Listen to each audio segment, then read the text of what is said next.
ಮೂರನೇ ದಿನಕ್ಕೆ ಕಾಲಿಟ್ಟಿರುವಂತ ಈ ಲಾರಿ ಮುಷ್ಕರ, ಲಾರಿ ಮಾಲೀಕರ ಬೇಡಿಕೆಗೆ ಸರ್ಕಾರ ಸ್ಪಂದಿಸ್ತಾ ಇಲ್ಲ. ಲಾರಿ ಸ್ಟ್ರೈಕ್ ನಿಂದ ಅಗತ್ಯ ವಸ್ತುಗಳ ಮೇಲೆ ಹೊಡೆತ ಕೂಡ ಬೀಳ್ತಾ ಇದೆ. ಎಪಿಎಂಸಿಗಳಲ್ಲಿ ಈರುಳ್ಳಿ, ಆಲೂಗಡ್ಡೆ ಮಾಲು ಇಳಿಕೆ ಆಗಿದೆ. ಉತ್ತರ ಪ್ರದೇಶ, ಕೋಲಾರ, ಚಿಂತಾಮಣಿ, ಸೂಲಿಬೆಲೆ ಹಲವು ಕಡೆಗಳಿಂದ ಮಾರುಕಟ್ಟೆಗೆ ಬರ್ತಾ ಇರುವಂತಹ ಮಾಲ್ಗಳು ಈಗ ಕೊರತೆ ಆಗ್ತಾ ಇದೆ. ಲಾರಿ ಮುಷ್ಕರದ ಕಾರಣ ಮಾರುಕಟ್ಟೆಗೆ ರೈತರು ಹಿಂದೇಟನ್ನು ಹಾಕ್ತಾ ಇದ್ದಾರೆ. ಮತ್ತೊಂದು ಕಡೆ ಪಾಮ್ ಆಯಿಲ್ ಸ್ಟಾಕ್ ಖಾಲಿಯಾಗಿದೆ.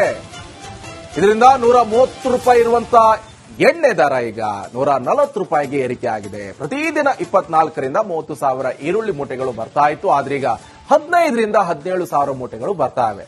ಹೀಗಾದ್ರೆ ಈರುಳ್ಳಿ, ಆಲೂಗಡ್ಡೆ ನೆರೆಯ ರಾಜ್ಯಗಳಿಗೆ ಹೋಗುವಂತ ಆತಂಕ ಎದುರಾಗಿದೆ. ಅಡುಗೆ ಎಣ್ಣೆ ದರ ಹೆಚ್ಚಾಗುವ ಆತಂಕ ಶುರುವಾಗಿದೆ. 130 ರೂಪಾಯಿ ಇದ್ದಂತ ಎಣ್ಣೆ ದರ ಈಗ 140 ರೂಪಾಯಿಗೆ ಏರಿಕೆ ಆಗಿದೆ. ಈ ಬಗ್ಗೆ ಒಂದು ಪ್ರತ್ಯಕ್ಷ ವರದಿ ಇದೆ, ಬನ್ನಿ ನೋಡ್ಕೊಂಡು. ಡೀಸೆಲ್ ದರ ಹೆಚ್ಚಳ ಹಾಗೆ ವಿವಿಧ ಬೇಡಿಕೆಗಳನ್ನ ಮುಂದಿಟ್ಕೊಂಡು ಈಗಾಗಲೇ ಲಾರಿ ಮುಷ್ಕರಕ್ಕೆ ಕರೆ ಕೊಡಲಾಗಿದೆ. ದಿನ ಕಳೀತಾ ಇದ್ದಂತೆ ಅಗತ್ಯ ವಸ್ತುಗಳ ವಿಚಾರದಲ್ಲೂ ಕೂಡ ಈಗ ಸಮಸ್ಯೆ ಶುರುವಾಗುವಂತಹ ಆತಂಕ ಇದೆ. ಸದ್ಯಕ್ಕೆ ನಾನೀಗ ಯಶವಂತಪುರದ ಎಪಿಎಂಸಿ ಮಾರ್ಕೆಟ್ ಬಳಿ ಇದ್ದೀನಿ. ನೀವು ನೋಡಬಹುದು, ಸದಾ ಯಾವಾಗಲೂ ಕೂಡ ಎಪಿಎಂಸಿ ಮಾರ್ಕೆಟ್ ತುಂಬಿ ತುಳುಕ್ತಾ ಇತ್ತು, ಎಲ್ಲಂದ್ರಲ್ಲಿ ಲಾರಿಗಳಿರ್ತಾ ಇತ್ತು. ಆದ್ರೆ ಇವತ್ತು ಲಾರಿಗಳ ಸಂಖ್ಯೆ ಕೂಡ ಕಮ್ಮಿ ಆಗಿರುವಂತದ್ದು. ಎಲ್ಲರೂ ಕೂಡ ಮುಷ್ಕರದಲ್ಲಿ ತೊಡಗಿದ್ದಾರೆ. ಒಂದು ಆತಂಕ ಏನು ಅಂತ ಹೇಳಿದ್ರೆ, ಸದ್ಯದಲ್ಲೇ ಈರುಳ್ಳಿ, ಆಲೂಗಡ್ಡೆಯ ಏನು ಮಾಲ್ ಇದೆ ಅದು ಬರುವಂತದ್ದು ಕೂಡ ಕಮ್ಮಿ ಆಗಿದೆ. ಉತ್ತರ ಪ್ರದೇಶ, ಮಧ್ಯಪ್ರದೇಶ ಭಾಗದಿಂದ ಸಾಮಾನ್ಯವಾಗಿ ಈರುಳ್ಳಿ, ಆಲೂಗಡ್ಡೆ, ಬೆಳ್ಳುಳ್ಳಿ, ಶುಂಠಿ ಇದೆಲ್ಲ ಬರ್ತಾ ಇತ್ತು. ಮೂಟೆಗಳ ಲೆಕ್ಕದಲ್ಲಿ ಸಾವಿರಾರು ಮೂಟೆಗಳು ಬರ್ತಾ ಇತ್ತು. ಆದ್ರೆ ಈಗ ಯಾವಾಗ ರಾಜ್ಯದಲ್ಲಿ ಲಾರಿ ಮುಷ್ಕರ ಅಂತ ಗೊತ್ತಾಯ್ತೋ, ಒಂದ್ ಕಡೆ ರೈತರು ಕೂಡ ಹಿಂದೇಟನ್ನ ಹಾಕ್ತಾ ಇದ್ದಾರೆ, ಮತ್ತೊಂದ್ ಕಡೆ ಲಾರಿ ಮಾಲೀಕರು ಕೂಡ ಸಗಟನ್ನ ತಗೊಂಡು ಬರ್ದೇ ಇರುವಂತದ್ದು. ಹೀಗಾಗಿ ಮುಂದಿನ ದಿನಗಳಲ್ಲಿ ಹಾಗಿದ್ರೆ ಏನಾದ್ರೂ ಮತ್ತೆ ಸಪ್ಲೈ ಕಮ್ಮಿ ಆಗಿ ರೇಟ್ ಜಾಸ್ತಿ ಆಗುವಂತಹದ್ದೇನಾದ್ರೂ ಆಗುತ್ತಾ ಅನ್ನೋ ಒಂದು ಆತಂಕ ಎದುರಾಗಿದೆ. ಆದ್ರೆ ಈ ಭಾಗದ ಅಧ್ಯಕ್ಷರು, ಅಂದ್ರೆ ಈರುಳ್ಳಿ ಮತ್ತು ಆಲೂಗಡ್ಡೆ ವರ್ತಕರ ಸಂಘದ ಅಧ್ಯಕ್ಷರು ಒಂದು ವಿಚಾರವನ್ನ ಹೇಳಿದ್ದಾರೆ. ಇಲ್ಲ, ಸದ್ಯದ ಮಟ್ಟಿಗಂತೂ ನಮಗೆ ಅಂತಹ ಯಾವುದೇ ತೊಂದರೆ ಆಗಿಲ್ಲ. ಈ ಹಿಂದೆ 25,000ದಿಂದ 30,000ದಷ್ಟು ಮೂಟೆಗಳು ಬರ್ತಾ ಇತ್ತು. ಈಗ ಅದು ಕಮ್ಮಿ ಆಗಿದೆ. ಒಂದು ಸಾಲಾನುಸಾಲು ರಜೆ ಇರುವಂತದ್ದು, ಮತ್ತೊಂದು ಕಡೆ ಈ ಒಂದು ಸ್ಟ್ರೈಕ್ ಹಿನ್ನೆಲೆಯಲ್ಲಿ 1-2 ದಿನಗಳಿಂದ ಅವರು ಕೂಡ ಕಾದು ನೋಡುವಂತಹ ವಿಚಾರಕ್ಕೆ ಮುಂದಾಗಿದ್ದಾರೆ. ಅಂದ್ರೆ ಯಾವ ರೀತಿಯಾಗಿ ಇಲ್ಲಿನ ಪರಿಸ್ಥಿತಿ ಇದೆ ಅನ್ನೋದನ್ನ ನೋಡಿಕೊಂಡು ನಂತರ ಮಾರಾಟ ಮಾಡುವ ಅನ್ನೋ ಒಂದು ರೀತಿಯಲ್ಲೂ ಕೂಡ ಇರುವಂತದ್ದು. ಒಟ್ನಲ್ಲಿ ರಾಜಧಾನಿ ಬೆಂಗಳೂರು ಸೇರಿದಂತೆ ಅನೇಕ ಭಾಗಗಳಿಂದ ಏನು ಎಪಿಎಂಸಿ ಯಶವಂತಪುರಕ್ಕೆ ಬರ್ತಾ ಇತ್ತು ಲಾರಿಗಳ ಸಂಖ್ಯೆ ಕೂಡ ಇಲ್ಲಿ ಕಡಿಮೆ ಆಗಿರುವಂತದನ್ನ ನಾವು ನೋಡ್ತಾ ಇದ್ದೀವಿ. ಕ್ಯಾಮರಾ ಪರ್ಸನ್ ಕೃಷ್ಣ ಜೊತೆ ದೀಪ್ತಿ ತೋಳ್ಪಡಿ, ರಿಪಬ್ಲಿಕ್ ಕನ್ನಡ, ಬೆಂಗಳೂರು. ಈ ಬಗ್ಗೆ ಮಾಹಿತಿ ಕೊಡ್ತಾರೆ ಮಾದೇಶ್, ನೇರ ಸಂಪರ್ಕದಲ್ಲಿ ಜಾಯ್ನ್ ಆಗಿದ್ದಾರೆ. ಮಾದೇಶ್, ಏನ್ ಕತೆ? ಸರ್ಕಾರ ಸ್ಪಂದಿಸ್ತಾ ಇಲ್ಲ, ಲಾರಿ ಮಾಲೀಕರು ಮುಷ್ಕರ ಕೈ ಬಿಡ್ತಿಲ್ಲ, ಇದರಿಂದ ಸಾರ್ವಜನಿಕರಿಗೆ ತೊಂದರೆ ಆಗ್ತಾ ಇದೆ. ಸದ್ಯ ಎಷ್ಟು ದಿವಸ ನಡೀಬಹುದು ಈ ಒಂದು ಪ್ರತಿಭಟನೆ? ಇದಕ್ಕೇನಾದ್ರೂ ಸ್ಪಂದಿಸುತ್ತಾ ಸರ್ಕಾರ? ಆ ನಿರೀಕ್ಷೆ ಇದೆಯಾ ಮಾದೇಶ್? ನಿಕೇಶ್, ಈಗಾಗಲೇ ಲಾರಿ ಮುಷ್ಕರ 3ನೇ ದಿನಕ್ಕೆ ಕಾಲಿಟ್ಟಿದೆ. ಸರ್ಕಾರ ಅದಕ್ಕೆ ಸಾಕಷ್ಟು ಮನವಿ ಮಾಡಿದ್ದಾರೆ. ಈಗಾಗಲೇ ಲಾರಿ ಮಾಲೀಕರು ಇದ್ರ ಬಗ್ಗೆ ಈಗಾಗಲೇ ಸರ್ಕಾರದಲ್ಲೂ ಕೂಡ ಒಂದಷ್ಟು ಮೀಟಿಂಗ್ಗಳಾಯ್ತು. ಇವತ್ತು ಕೂಡ ಮೀಟಿಂಗ್ ನಡೆಸುವಂತ ಕೆಲಸವನ್ನ ಮಾಡಲಾಗ್ತಿದೆ. ಸರ್ಕಾರದಲ್ಲಿ ಈ ಒಂದು ವಿಚಾರಕ್ಕೆ ಸಂಬಂಧಪಟ್ಟಂತೆ ಲಾರಿ ಮಾಲೀಕರು ಏನೆಲ್ಲ ವಿಚಾರಗಳನ್ನ ಮುಂದಿಟ್ಟಿದಾರಲ್ಲ, ಬೇಡಿಕೆಗಳು, ಆ ಒಂದು ಬೇಡಿಕೆಗಳನ್ನ ಈಡೇರಿಸಬೇಕಾ ಬೇಡವಾ ಅನ್ನೋದಕ್ಕೆ ಸಂಬಂಧಪಟ್ಟಂತೆ ಇವತ್ತು ಚರ್ಚೆ ನಡೆಯುತ್ತೆ. ಈಗಾಗಲೇ 2 ದಿನಗಳ ಕಾಲ ಈ ಒಂದು ವಿಚಾರಕ್ಕೆ ಸಂಬಂಧಪಟ್ಟಂತೆ ಲಾರಿ ಮಾಲೀಕರು ಸಾಕಷ್ಟು ಆಕ್ರೋಶವನ್ನು ವ್ಯಕ್ತಪಡಿಸಿದ್ದಾರೆ. ಇವತ್ತು ಕೂಡ 3ನೇ ದಿನ ಆದ್ರೂ ಕೂಡ ಲಾರಿಗಳು ಕಿತ್ತುವಂತ ಕೆಲಸವನ್ನ ಮಾಡ್ತಿಲ್ಲ ಲಾರಿ ಮಾಲೀಕರು. ಯಾಕಂದ್ರೆ ಈಗಾಗಲೇ ಅವರಿಗಿರುವಂತಹ ಒಂದಷ್ಟು ಬೇಡಿಕೆಗಳಿಷ್ಟೇ.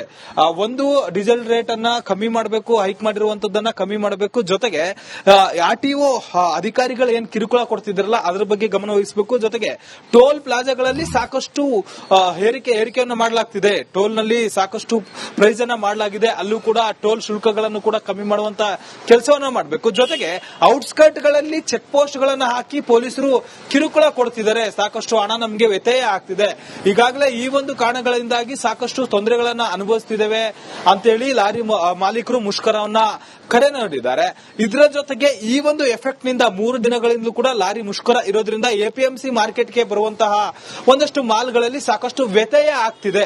ಅದರಲ್ಲೂ ಕೂಡ ಈ ಅಕ್ಕಪಕ್ಕದ ಜಿಲ್ಲೆಗಳಿಂದ ದೊಡ್ಡಬಳ್ಳಾಪುರ, ಚಿಕ್ಕಬಳ್ಳಾಪುರ, ಜೊತೆಗೆ ಕೋಲಾರ ಮತ್ತೆ ಉತ್ತರ ಭಾರತದಿಂದಲೂ ಕೂಡ ಒಂದಷ್ಟು ಮಾಲ್ಗಳು ನಮ್ಮ ಕರ್ನಾಟಕದ ಅದರಲ್ಲೂ ಕೂಡ ಬೆಂಗಳೂರಿನ ಎಪಿಎಂಸಿ ಮಾರ್ಕೆಟ್ಗೆ ಬರುತ್ತೆ.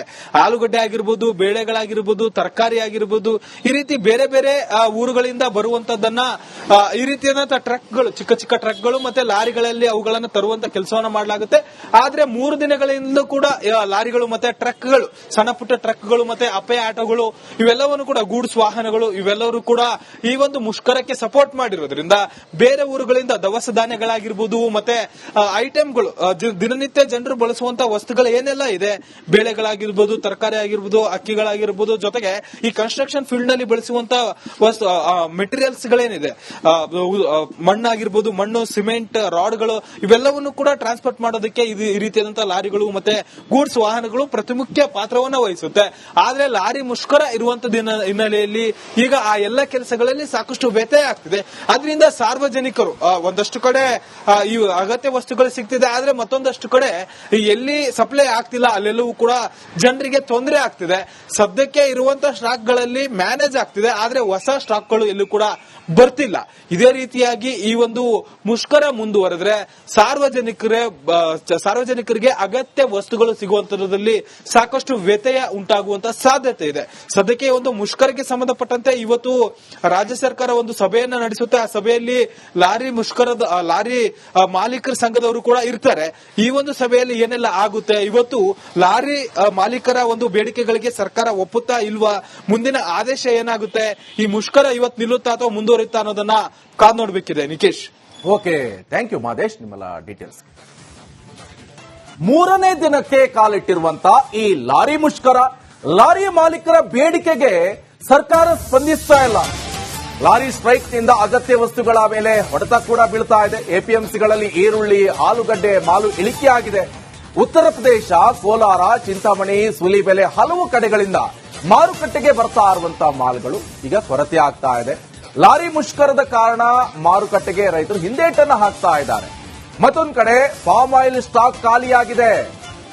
ಇದರಿಂದ 130 ರೂಪಾಯಿ ಇರುವಂತಹ ಎಣ್ಣೆ ದರ ಈಗ 140 ರೂಪಾಯಿಗೆ ಏರಿಕೆ ಆಗಿದೆ. ಪ್ರತಿದಿನ 24ರಿಂದ 30 ಸಾವಿರ ಈರುಳ್ಳಿ ಮೂಟೆಗಳು ಬರ್ತಾ ಇತ್ತು, ಆದ್ರೀಗ 15ರಿಂದ 17 ಸಾವಿರ ಮೂಟೆಗಳು ಬರ್ತಾ ಇವೆ. ಹೀಗೆ ಆದ್ರೆ ಈರುಳ್ಳಿ, ಆಲೂಗಡ್ಡೆ ನೆರೆಯ ರಾಜ್ಯಗಳಿಗೆ ಹೋಗುವಂತ ಆತಂಕ ಎದುರಾಗಿದೆ.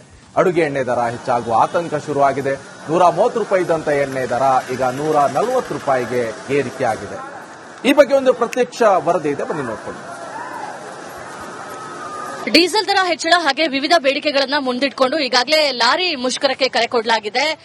ದಿನ ಕಳೀತಾ ಇದ್ದಂತೆ ಅಗತ್ಯ ವಸ್ತುಗಳ ವಿಚಾರದಲ್ಲೂ ಕೂಡ ಈಗ ಸಮಸ್ಯೆ ಶುರುವಾಗುವಂತಹ ಆತಂಕ ಇದೆ. ಸದ್ಯಕ್ಕೆ ನಾನೀಗ ಯಶವಂತಪುರದ ಎಪಿಎಂಸಿ ಮಾರ್ಕೆಟ್ ಬಳಿ ಇದ್ದೀನಿ.